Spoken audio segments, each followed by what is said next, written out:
სურათებს. ჩვენ ტელეფონს. კი, ნაცოლზე გაიცა. როგორც მე ვიცი 30,000. როში მე ვიცოდი, რომ ისეს.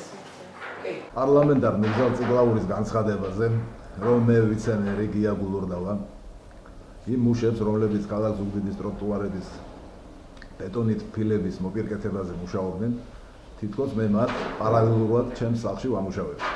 მან პირდაპირ განაცხადა, რომ ეს მუშები ერთი დღე ტროტუარების კეთილმოწყობაზე მუშაობდნენ, ხოლო ერთი დღე ჩემს ეზოში.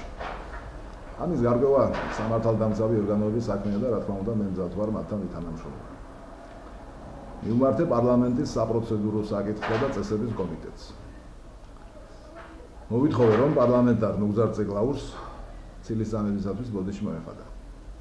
კომიტეტისაგან მეორე პასუხი, რომ ეს მათი კომპეტენცია არ არის. შეცდომის აღიარება და ბოდიშის მოხდა ვაჟკაცი და ღირსეული ადამიანების ხვედრია. მე არ ვიცი თქვენი დღევანდელი მორალური თუ ზნეობრივი მდგომარეობა მოგცემ თუ არა ამის საშუალებას, მაგრამ ვიცი, რომ მეგობრები და ახლობლები ბოცოს გეძახიან.